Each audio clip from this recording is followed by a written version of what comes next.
Book of Heaven, Volume 15, May 29th, 1923. How God is always the first to operate in the soul.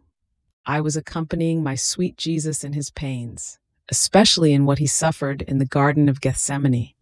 And while I compassionated him, moving in my interior, he told me, "My daughter, the first to form the crafting of my pains in my humanity was my celestial Father, because he alone had the strength and the power to create pain, and to place in it as many degrees of pain as were needed in order to be satisfied for the debt of creatures, for as much as was needed.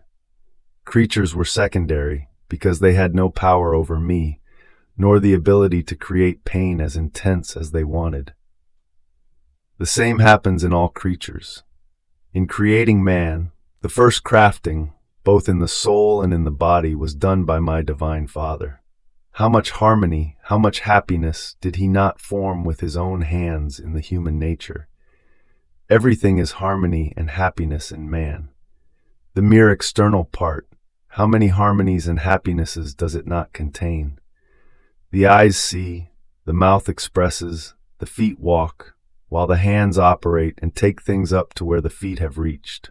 If the eyes could see, but man did not have the mouth to express himself, if he had feet to walk, but no hands to operate, would there not be unhappiness and disharmony in the human nature?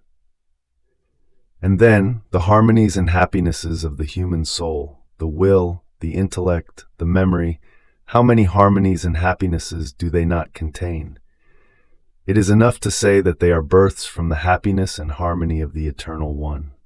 God created his true personal Eden in the soul and in the body of man, an Eden all celestial, and then he gave him the terrestrial Eden as dwelling.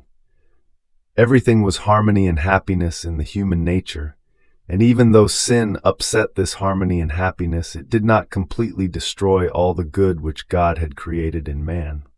So, just as God created with his own hands all the happiness and harmony in the creature, so did he create all possible pains in me, to be repaid for the human ingratitude, and to make the lost happiness come out of the sea of my pains, as well as the accord for the upset harmony.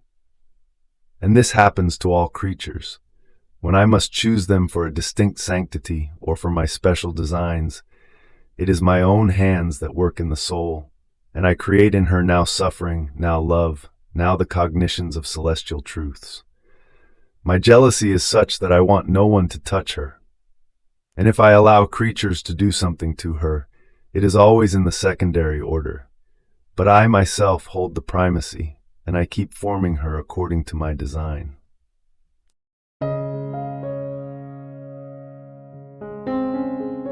Thank you for being a part of our community here at Divine Will app. If you enjoy listening to Jesus' lessons on how to live in the divine will, please give this video a thumbs up. Your likes help us reach more souls yearning to live in the kingdom of the divine will. We'd love to hear your thoughts and reflections, so drop a comment below. Your insights not only enrich our community, but also inspire others on their spiritual journey. And don't forget to subscribe to our channel.